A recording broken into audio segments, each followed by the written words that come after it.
지난 이야기.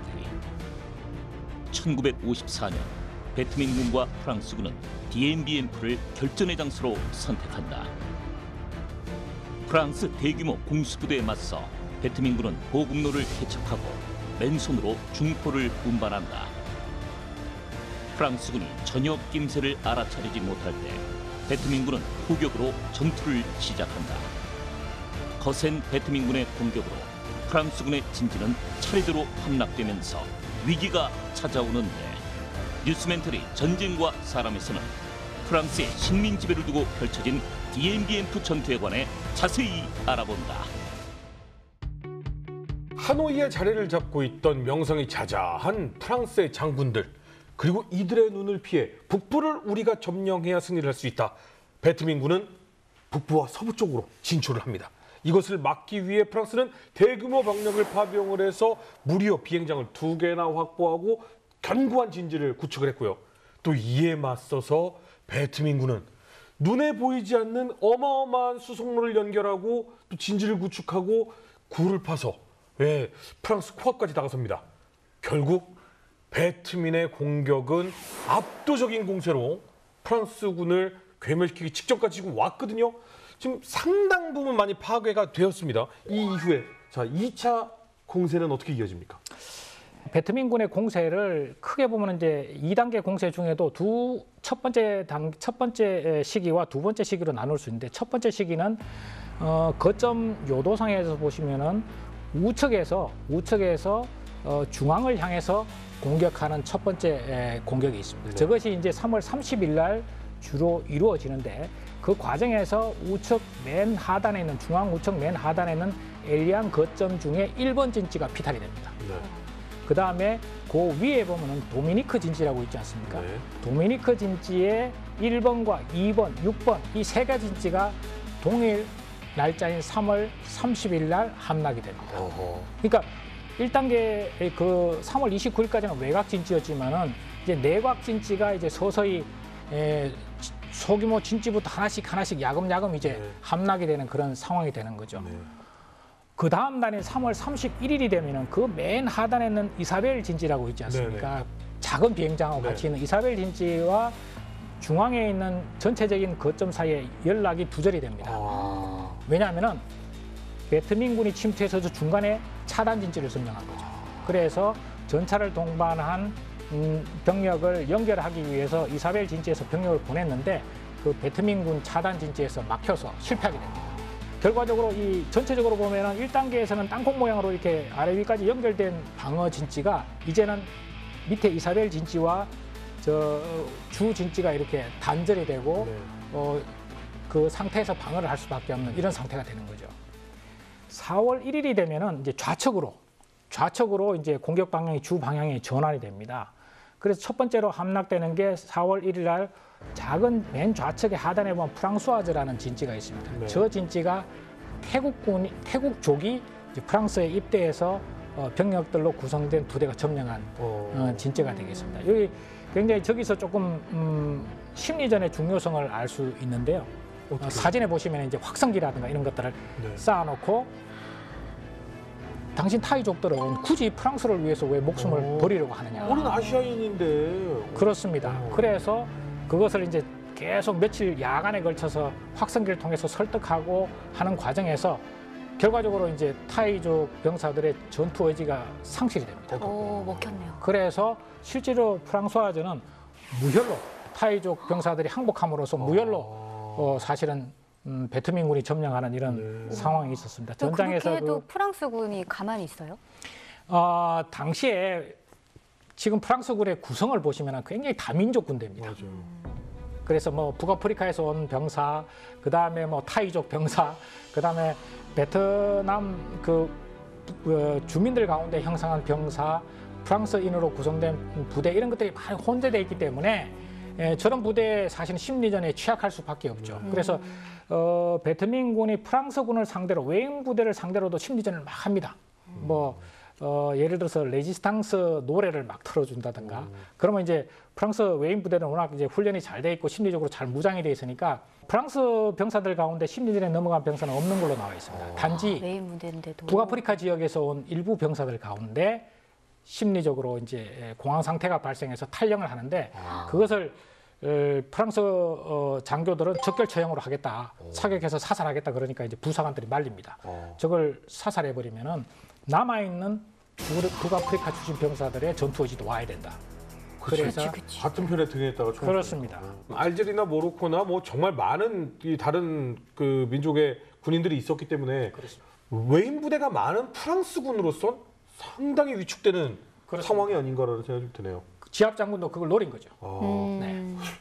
그리고 이제 4월 1일 날 이제 프랑스와저 진지가 함락되지 않습니까? 네. 그다음에 그 위로 또 이제 진지들이 이제 함락되기 시작합니다. 네. 어떤 진지가 함락되냐면 N마리 진지의 밑에 부분에 보면은 4번 진지와 3번 진지가 네. 있습니다. 저 진지가 이제 4월 2일 날 되면 함락이 됩니다. 그다음에 4월 18일 함락이 되고 4월 22일 날 되면 제일 중요한 진지가 네. 함락이 되는데 어디냐면 저기 위게트 진지 1번 진지라고 있습니다. 비행장 바로 붙어 있는 네네. 위게트 1번 진지가 있는데 저 진지가 4월 22일 날 함락이 됩니다. 저게 무슨 의미가 있냐면 비행장에 바로 붙어 있는 진지지 않습니까? 그러면 이제 비행장조차도 낙하 병력도 제대로 없죠. 사용을 못하는 겁니다. 네. 주로 저 비행장에 이제 낙하산을 타고 내려오는데 저기를 베트민군이 점령함으로써 낙하하는 병력의 절반 이상이 떨어지는 과정에서 사살당합니다. 사실은. 그래서 4월 23일 날 저 지역을 탈환하기 위해서 역습 부대를 투입하는데 역습 역시 실패합니다.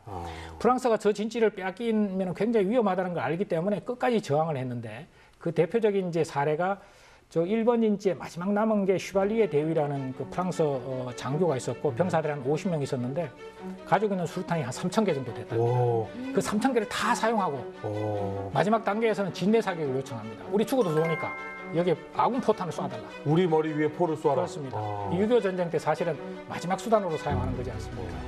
그럼에도 불구하고 결국은 이제 거기에 있는 50명 슈발리에 대위 이하 50명 전부 전멸하고 22번 저기 휴게트 1번 진지 4월 22일 날 저것이 함락됨으로써 이제 활주로 자체가 차단이 되고 이제 다시 한번 더 이제 프랑스군이 궁지에 몰리는 이런 현상이 발생한 거죠. 그 본진의 그 활주로까지 있는 저 중요 기지가 사실은 이파 공격이 얘기 말씀 들어보면 3, 4일 이내에 다 떨어져 나간 거니까 그만큼 베트민군의 공세가 어마어마했다.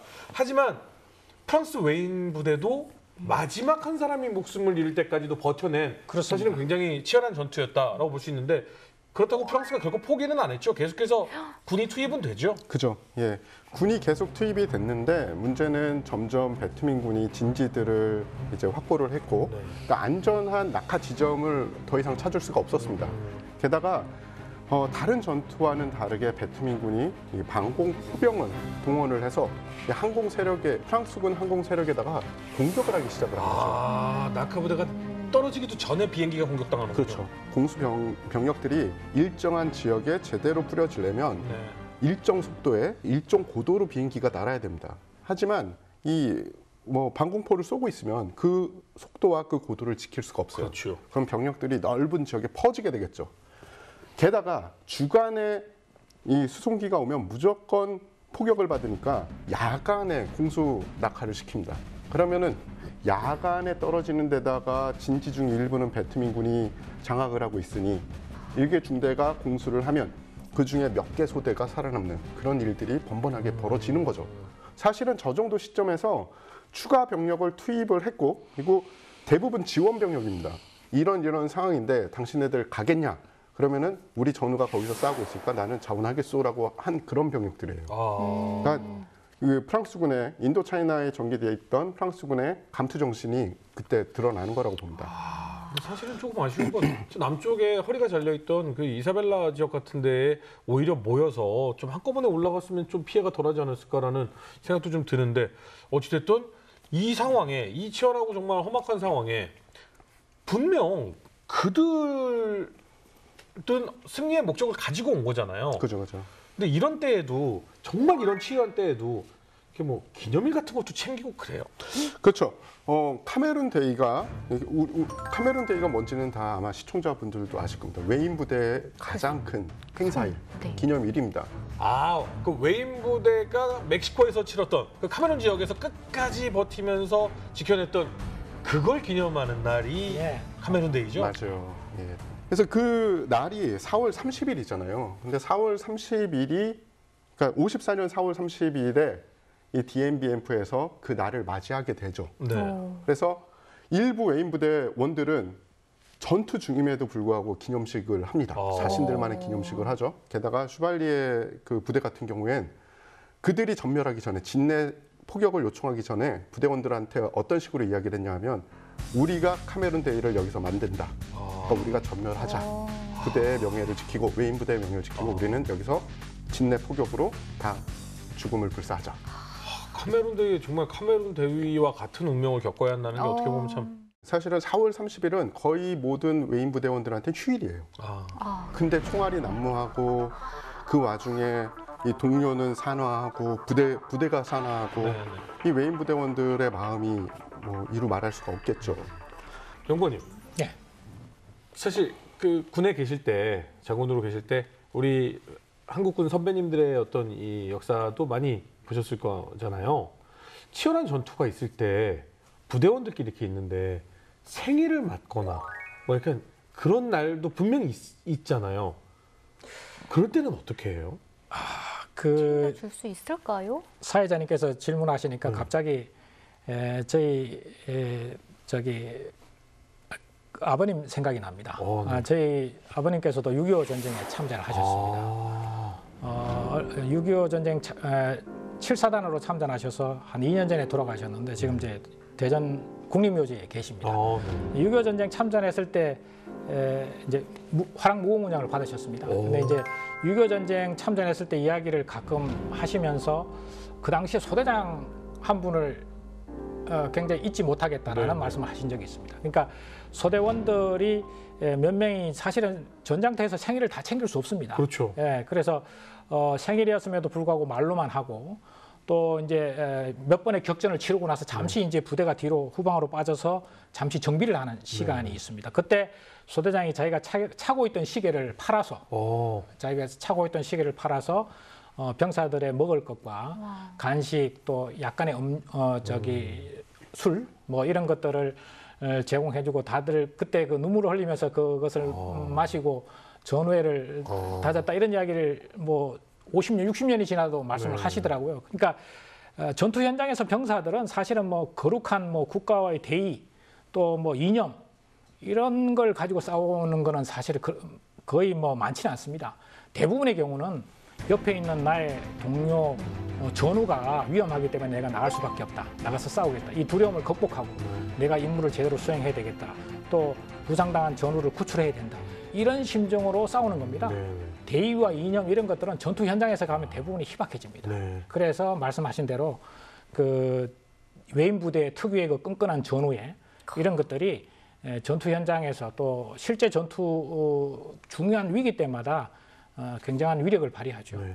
그 실전을 경험하실 수 없는 게 당연한 거지만 이 실제적으로 전투를 겪은 전우들은 전우가 그리고 내 부대가 국가가 된다라는 거는 저희 외인 부대 편을 보시면 자세하게 설명이 나와 있으니까 그 부분 참고를 해주시면 좋겠고 이제 어느 쪽이 됐든 전투는 너무나도 치열하고 안타까운 겁니다. 하지만 저희는 전쟁을 알아야 전쟁을 막을 수 있다고 생각하기 때문에 배워야 되는데 지금 이 상황에 프랑스군은 그러면 야전병원이라든가 뭐 어떤 의료 치료 이런 건 전혀 기대가 안 되는 상황인 거죠. 중상자, 총상 환자를 처치를 하려면 제대로 된 의약품이 있어야 되는데 그런 것들이 아주 모자라게 되는 거죠. 왜냐?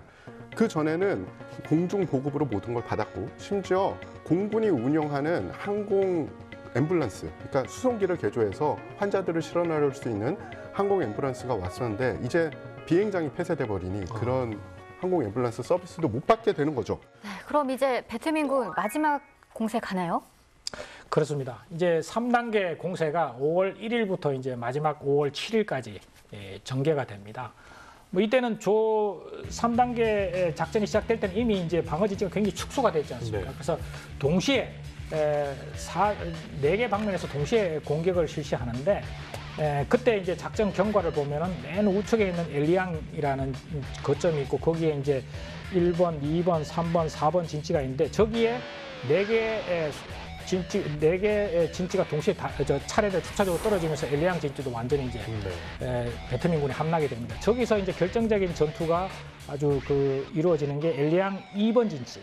저기서 워낙 완강하게 저항하니까 베트민군이 어떻게 했냐면은 교통로를 파고 들어갑니다. 그 바로 턱 밑에까지 파고 들어가서 거기에 폭약을 자그마치 1톤을 그 밑에다가 이제 차곡차곡 쌓아두죠. 그리고 5월 1일 날 공세를 딱 시작하면서 터뜨려버립니다. 5월 1일 날 야간에. 터뜨려버리니까 프랑스군의 방어진지 자체가 붕괴되는 거죠. 완전 초토화됐겠어요. 와, 저 부분이 아직도 남아있는 부분. 1톤의 폭탄이 터진 저 지역이군요. 그렇습니다. 수십 년이 70년 가까이 지난 지금도 저렇게 파여 있어요. 그렇습니다. 어마어마하다. 이제 그러면서 엘리앙 2번 거점이 사실은 이제 상실이 되면서 실제로는 엘리앙 거점 전체가 이제 베트민군에 함락이 되는 이런 상황이 발생하는 거죠. 그리고 그 요도에 보시면은 그 상단에 보면은 도미니크 진지가 있습니다. 2단계까지는 도미니크 1번, 2번, 6번까지 함락이 됐고 그 밑에 3번, 4번이 이제 1번, 2번, 3번, 4번, 5번이 이제 버티고 있었습니다. 프랑스 병력들이 버티고 있는데 저 부분도 5월 2일 날이 되면은 함락이 됩니다. 그래서 도미니크 진지도 이제 베트민군에 함락이 되는 거죠. 이제 동쪽에 프랑스군 진지 다 함락이 된 겁니다. 5월 2일, 3일이 되면은. 그리고 이제 서쪽의 진지를 보면은 서쪽 진지도 추가적으로 이제 함락이 됩니다. 거기 보면은 이제 위게트라고 그 위에 있는 위게트 진지 4번, 5번이 있습니다. 저 위게트 진지 4번, 5번도 역시 함락이 됩니다. 그러면 위게트 진지는 남아있는 부분이 비행장 쪽에 있는 2번, 3번밖에 안 남아있는 거죠. 그리고 더 밑에 그 클라우딘 진지가 있는데 저기에도 5번 진지가 함락이 되면서 1번, 2번, 3번, 4번만 남아있는 거예요. 전체적으로 보면은 동쪽 지역의 프랑스 진지는 다 함락됐고 서쪽 지역의 위게트 진지는 2번과 3번만 남아있고 그 다음에 클라우딘 진지는 5번이 함락되면서 1번, 2번, 3번, 4번만 남아있는. 그래서 전체적으로 최종 항복 단계의 방어 진지는 거의 뭐 면적으로 보면 한 1 내지 2제곱미터 정도. 거의 다 소총 200~300m 거리 내에서 서로 교통 속에서 사격을 하고 수류탄 던지고 막 이런 상황이 결국은 이제 5월 7일까지 이어지는 그렇게 보시면 됩니다. 근데 베트민군은 그럼 저 거점들이 다 저렇게 있다는 걸 알고 있었어요? 당연합니다. 54년 3월 13일 공격할 때까지 2달 내지 석 달의 시간이 있었지 않습니까? 그 시기에 계속 보고받으면서 교통고 파면서 연습을 하는 겁니다. 저 진지를 어떻게 경멸할 것인가 연습을 하는 겁니다. 그래서 결국은 이제 5월 7일 날 상황이 되면은 실제로 이제 지휘관들도 이제 현실적으로 그 승리의 기회는 사라졌고 이제 어떻게 마무리를 해야 될 것이냐 이런 고민하게 됩니다. 실제로 5월 3일이 되면은 이제 프랑스 상급 사령부에서 가스트리 대령한테 철수 작전 명령을 하달합니다. 알바트로스 작전이라고 명령을 하달하는데 가스트리 대령이 보기에는 사실 성공 가능성이 거의 제로거든요. 그래서 이렇게 이야기합니다. 나는 끝까지 남겠다. 그리고 실질적으로 알바트로스 작전을 시행할 의지를 상실한 거죠.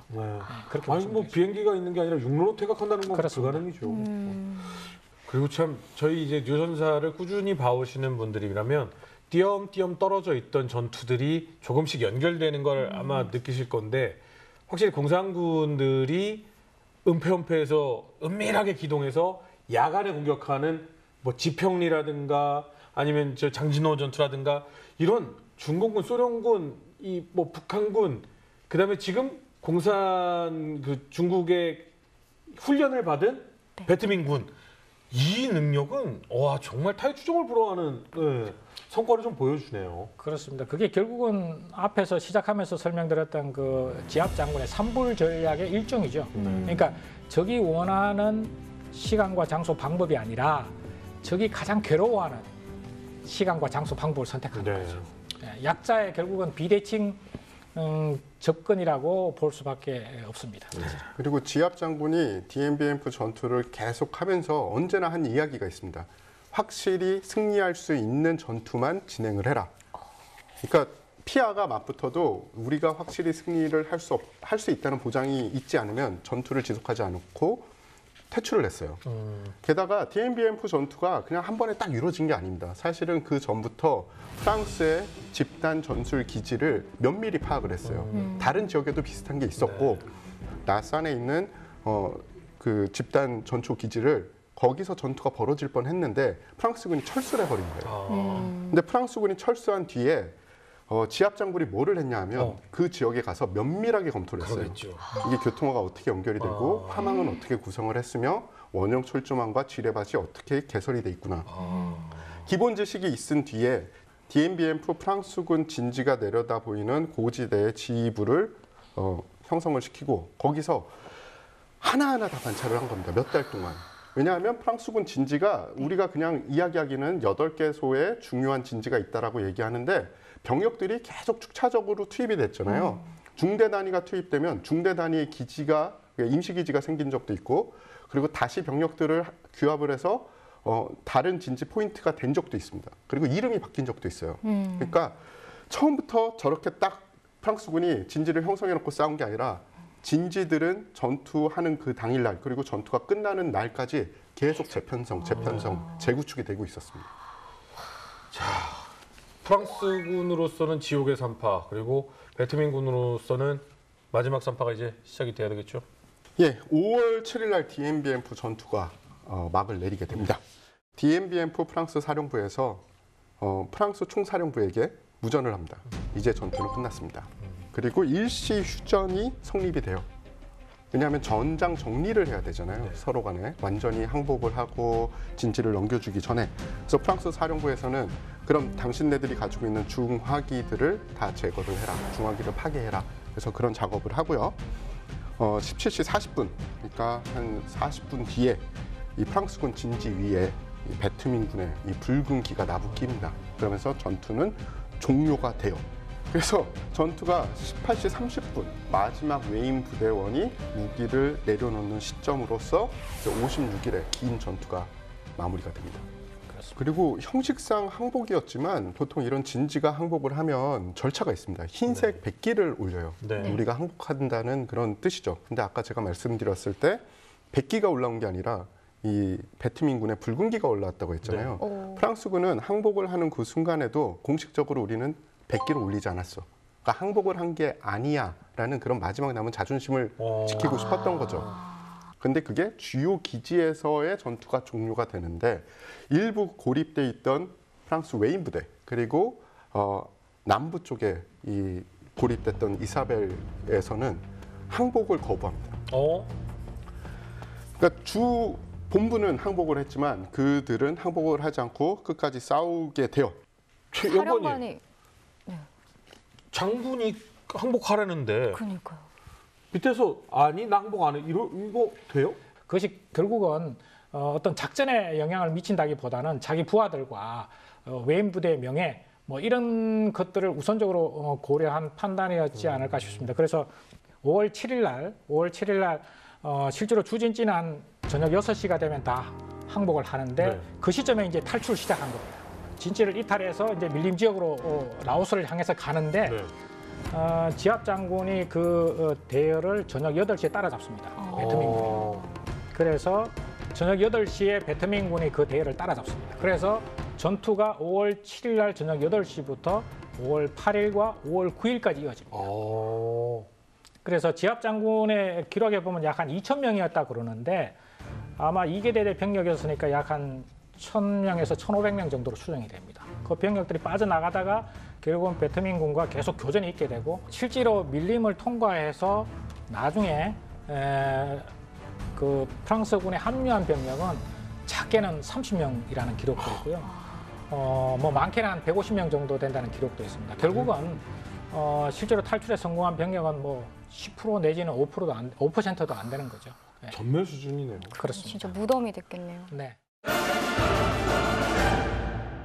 3월 30일 베트민군의 대대적인 공격이 개시되며 동쪽 진지가 순차적으로 함락된다. 4월 말 베트민은 비행장이 붙어있는 서북쪽 진지까지 점거하고 프랑스의 낙하부대는 착륙 지점을 찾을 수 없었다. 5월 프랑스의 낙하부대가 다시 병력 증원을 시도하지만 결국 실패로 돌아간다. 5월 7일 결국 프랑스군의 모든 진지가 함락되고 56일간의 전투는 막을 내린다. 아니, 배트민이 그렇게 승리는 했지만 양측 모두 피해는 엄청났죠. 예, 맞습니다. 프랑스 군 같은 경우엔 1만 4천여 명 정도의 프랑스 군이 참전을 했죠. 물론 지원 병력 하면은 더 된다고 말씀을 드렸지만, 그래서 일단 1만 4천을 기준으로 해서 그 중에 3,200명에서 3,800명이 외인 부대원들이에요. 그리고 그 1만 4천여 명 중에 2,300여 명이 전사를 했습니다. 그리고 약 11,700명 이상이 포로가 되거나 실종을 당합니다. 그 포로가 된 사람들 중에서도 5,200명은 크고 작은 부상을 당한 상태였어요. 그래서 중부상자, 그러니까 중상자들은 그래도 빨리 그 프랑스와 배트민의 이 협약을 통해서 이송을 할 수 있었지만, 큰 부상자가 아닌, 그러니까 중상자가 아닌 부상자들은 이제 계속 희생을 강요당할 수밖에 없었죠. 그렇게 이 중상자들이 적십자를 통해서 후송당한 숫자가 860명 정도고요. 그럼 나머지 포로들은 도대체 어떻게 됐느냐? 이 포로들을 DMBF에 그냥 놔둘 수 없잖아요. 네. 계속 이들 뭐 구출 시도가 있을 수도 있고 이들이 도망갈 수도 있으니까. 그래서 600km가 떨어진 포로 수용소에 이들을 이동을 시킵니다. 600km요. 근데 문제가 이제 걸어서 40일을 가야 되는 거예요. 이거 가다가 그냥 의도가 조금 그쵸. 느껴지네요. 예, 뭐 건강한 사람도 사실 40일을 그 밀림을 통과를 해서 걸어가는 게 쉽진 않았을 텐데 이 부상자가 많다고 그랬잖아요. 그 부상자들이 이 40일을 걸어가면서 많은 수가 길에서 죽게 됩니다. 포로들은 몇 달간 포로 수용소에서 수용이 되고요. 그리고 일부 포로들은 이제 인간 방패, 그러니까 프랑스군의 공격을 맞는 인간 방패로 사용이 되고 3,290여 명만이 이제 생還을 하게 돼요.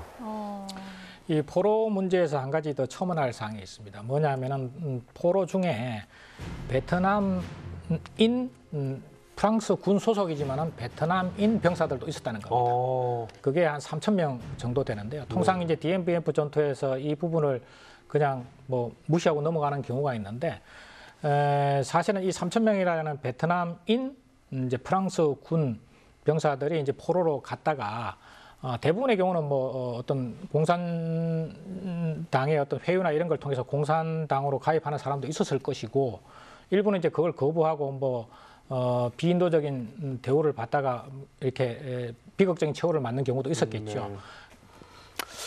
반면에 약 5만 5천여 명의 배트민 군이 참전을 했고요. 그중에 2만 명 이상이 전사를 합니다. 그러니까 전사자 숫자는 배트민 군이 더 많은 거예요. 네. 배트민 군 기록으로는 약 1만 4천 명이라고 했는데, 그러니까 뭐 정확히 누가 맞다 이거는 그래도 프랑스 수비대 전원 숫자 가까이 되네요. 그렇죠. 그거는 뭐 정확히 내리긴 힘들지만, 그리고 부상자의 숫자는 훨씬 많은 거죠. 근데 사실은 정말 이런 작전까지 시행될 뻔했다는 게 굉장히 놀라운데, B-29 융단 폭격이 계획될 뻔했다라는. 그렇습니다.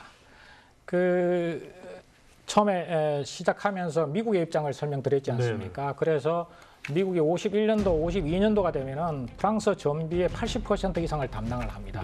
그러면서 이제 DMBF 전투가 불리하게 돌아가니까 프랑스 합참의장 엘리 대장이 1954년 3월 22일 날 미국을 방문합니다. 그래서 아이젠하워 대통령을 만나서 미 공군 측하고 협의하면서 융단 폭격을 해달라 요청을 하죠. 그래서 전투기 150대로 호위를 하고 B-29 7, 80대로 해서 DMBF 지역을 네이팜으로 융단 폭격을 하는 그런 계획을 검토를 합니다.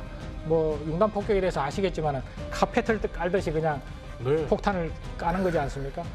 우리 한국 전쟁에서도 융단 폭격이 있었다는 거 아시지 않습니까? 그 외관 지역에서 폭 5.6km, 중심으로 12km를 그 당시에는 B-29 98대를 동원해서 폭격을 했습니다. 낙동강 방어선에서 폭격을 했는데, 당시에 이제 북한군이 그 지역에 없어서 큰 전과는 없었지만 이게 심리적으로 굉장히 큰 영향을 미친다고 합니다. B-29가 머리 위에 뜨면 모두가 거기다가 피가 쏟아지듯이 엄청난 그 폭탄이 쭉 카페트를 깔듯이 폭격을 하니까 병사들이 그걸 한번 목격하고 나면 거의 전의를 상실할 정도로.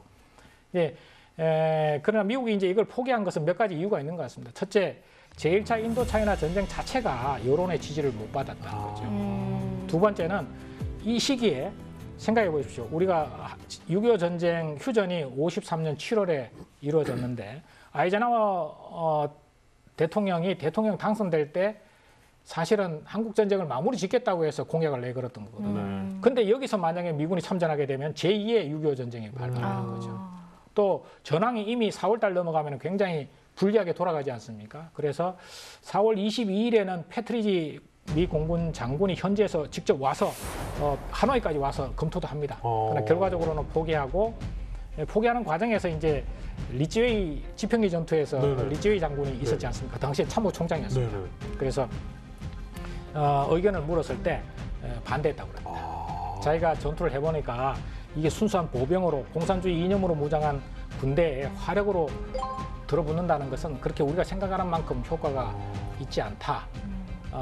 두 번째는 이제 그 처칠 같은 경우는 이제 전략적으로 잘못된 선택일 수 있다. 뭐 협상을 통해서 전쟁을 마무리하는 게 가장 최선이다 이런 의견을 제기했죠. 근데 사실은 그거는 처치니까 그렇습니다. 영국은 또 이제 대표적으로 입장에, 또 네, 예, 프랑스와는 또 네, 그렇습니다. 와 근데 베트민군으로서는 진짜 가슴을 쓸어내리는 것이 맞아. 44년, 45년에 B-29가 어마어마한 폭격의 그 승리를 가져가면서 또 6.25에서도 또 그 효과를 보고 또 경험을 했잖아요. 네. 그럼 경험과 화력을 모두 가지고 있는 이 B-29가 만약 융단 폭격을 했으면 전황은 어떻게 될지 사실은 모르는 상황이네요. 그렇죠. 지압 장군도 이제 3월 13일 날 공격을 시작했지 않습니까? 그 공격 개시 시점을 판단할 때 사실은 공군력을 사실은 의식했다 그럽니다. 네. 네이팜탄. 그러니까 우기에 이제 건기에 네이팜탄은 효과가 극대화되거든요. 네. 그러니까 우기가 되면은 네이팜탄 효과가 좀 떨어집니다. 네. 수분이 많기 때문에. 그래서 그것을 고려해서 공격 날짜를 3월 달로 선정했다 이런 이야기도 있는데 만약에 융단 폭격이 시행됐다면은 아마 엄청난 그 피해가 있었을 겁니다. 그럼에도 불구하고 융단 폭격이 과연 이 전투의 성패를 뒤집을 수 있느냐라는 문제에 있어서는 약간의 퀘스천 마크가 있는 거죠. 왜냐하면은 우리가 전쟁의 본질에서 잘 생각해 볼 수 있는 게 전쟁에서 화력이라는 것은 그것은 지속이 안 됩니다. 때릴 때, 파괴할 때 그 순간에 효과가 있는 것이죠. 그러나 예를 들어서 바로 옆에 적군이 나타나서 총을 들이댔을 때는 어떻게 됩니까? 지속성이 있는 거죠. 그래서 네이팜탄을 활용한 융단 폭격이 설사 실시되더라도 지압 장군이 DMBMF의 그 승리를 포기하지는 않았을 것 같습니다. 피해는 늘어났겠죠. 네. 그 한국 전쟁에서의 그 명장이라고 불리우는 리츠웨이 장군이 만약에 아니다, 이건 안 된다라고 했으면 그건 다 이유가 있지 않았을까. 그래서 통상 미국은 참모총장들이 보통 한 임기가 한 4년 정도 됩니다. 리츠웨이 장군의 임기가 53년부터 54년까지밖에 안 됩니다. 55년까지밖에 안 됩니다. 네, 한 2년 남짓하고 사실은 물러났죠. 그 과정에서 이제 일부 아이젠하워 베트남전에 그 당시에 이제 미국은 서서히 베트남전 쪽으로 이렇게 기울어져 가고 있는 상태였거든요. 그래서 리츠웨이 장군은 거기에 대해서 사실은 반대 입장을 취했다고 합니다. 그래서 결국은 이제 리츠웨이 장군 덕분에 미국의 베트남전 개입이 조금 늦춰질 수 있었고 그런 고급 지휘관일수록 최고위 지휘관일수록 그런 판단력과 그런 것들이 매우 중요하다라는 측면을 좀 교훈으로 삼을 수 있을 것 같습니다. 자, 그러면 프랑스군 결국 패배한 원인, 승리의 요인 뭐 있지 않겠습니까? 프랑스군 패배의 원인은 어떤 걸로 봐야 될까요? 우리가 이제 전투의 승리 또는 패배의 원인을 볼 때 좀 더 균형적이고 종합적으로 볼 필요가 있습니다. 통상적으로 이제 DMBMF 전투를 이야기할 때 그 최초에 DMBMF를 점령하고 전투력을 증강하겠다고 결심한 앙리 나바르 장군을 비난하는 경우가 많이 있는데요. 그 당시에 나바르 장군의 결심에 대해서 대부분의 프랑스 군사 전문가 또 심지어는 꼴레방 국방장관까지도 다 찬성했습니다. 그리고 현장에 와보고 2월 달에 이제 54년 2월 달에 볼레방 장관이 이제 현장에 왔습니다. 보고 이 정도면 이상 없겠다라고 실제로 했고요. 당시에 미 태평양 사령관이었던 오다니엘 장군도 DMBMF에서 승리할 수 있을 것 같다라고 의견을 피력한 바가 있고요. 그래서 당시에 그 나바르 장군의 결심이 형편없다거나 터무니없다 이렇게 보는 것은 적절하지 않은 것 같습니다. 그것을 전제로 프랑스의 패인을 보면 한 두 가지 정도로 볼 수 있을 것 같습니다. 첫째는 우리가 전쟁에서 경험을 참고해야 되겠으나 그게 너무 많이 의지하면 안 된다. 왜?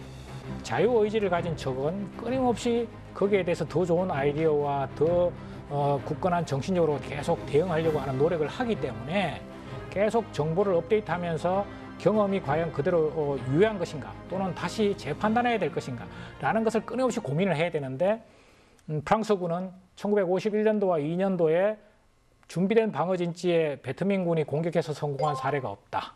라는 경험치에 너무 의존한 것이 아닌가. 또 중포병을 운용한 적이 없다. 이런 경험치에 너무 의존한 것이 중요한 패배 원인이 아니었나 생각이 되고요. 두 번째 요인은 이제 계산된 모험과 무모한 도박을 구분해야 된다라는 말씀을 드리고 싶습니다. 우리가 전쟁에서 일정 부분의 위험을 감수할 수밖에 없습니다.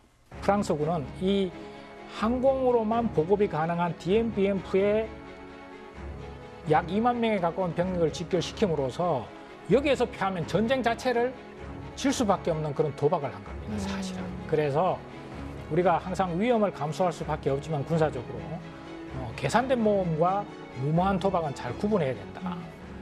DMBM프의 지형의 고립성 이런 부분 측면에서 봤을 때 사실은 그것은 계산된 모험이 될 수도 있으나 만에 하나 자신의 어떤 판단과 어떤 경험치가 잘못 고려됐을 경우는 결정적인 전쟁의 패배로 연결될 수 있기 때문에 무모한 도박이 될 수도 있다. 그런 점을 잘 고려할 필요가 있다는 말씀을 드리고 싶습니다.